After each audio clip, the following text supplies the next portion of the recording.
Қар қаншайымы. Бір қалада ұл мен қыз, Кай мен Герда өмір сүріпті.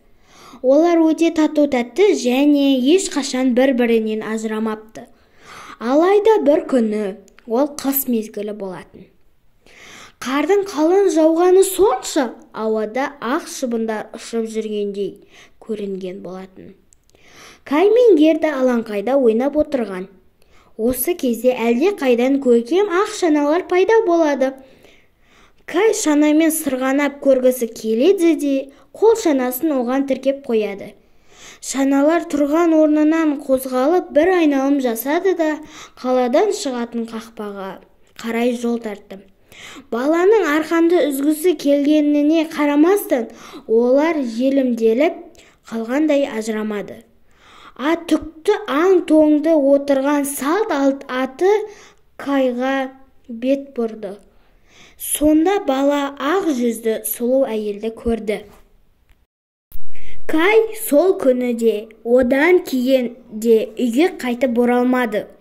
Ел іші оны әлде қашан қайтыс болғанын айтып тоқтамады. Тек жалғыз Герда ғана бұған сенбеді.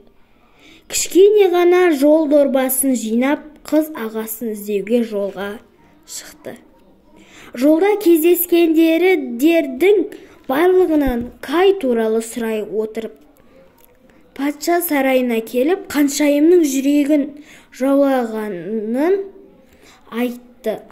Алайда Герда түнде патша сарайына кіргенде, бұл баланың Кай емес, тіпті басқа бала екенін анықталды.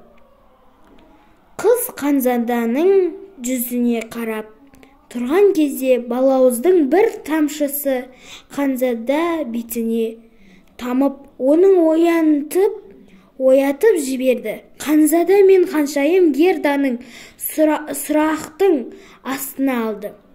Оның өз ағасын іздеп жүргенін білгенде, ханшайым қызға өзінің жылдам жүретін алтын күмісін сыйға тартты. Герда қайтадан жолға шықты. Алайда алтынның жарқылы қарақшыларды көзінің қызықтырды. Олар Гердаға шабуыл жасап, оны өз апандарына алып келді. Қыздың бақытына орай қарақшылардың бастығының қызы Герданы аяп кетті. Ол оның бастан кешкендерін тыңдап, кішкентай қарақшы қыздың аң көрмесіндегі көгершіндер Кайды көргендерін, оны өз шанасына қар ханшайымының алып бара жатқандығын жеткізді. Мен сені босатамын дегенімен алтын күймені өзіме қалдырамын деп ұсынысын жасады. Кішкентай қарақшы қыз, сен оның орнына менің бұғымды ал, ол сені солтүстікке апарады. Сонымен қыз одан әрі солтүстік бұғыда жол тарта. Бұл өлкелерде ешқашан көктем тумайтын және үнемі қар жауатын. Бұл қар тіпті бұғы да жүре алмайтын күйге жеткенде, Герда одан әрі жалғыз кетті.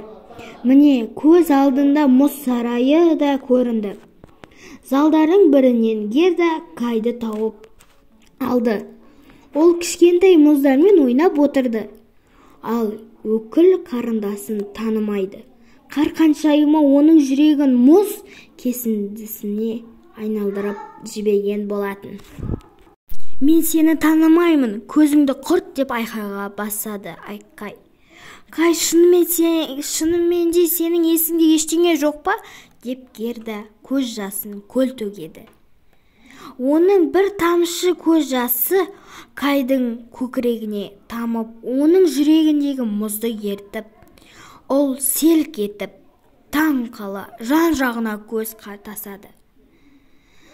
Герда, біз қайдамыз? Осыншама қорқынышты жерге неге келдік? Олар қол ұстасып мұз сарайынан қашып кетті. Тіпті қар ханшайымының өзі ештеңе істей алмады. Себебі дүниеде нағыз достықтан артық ештеңе жоқ.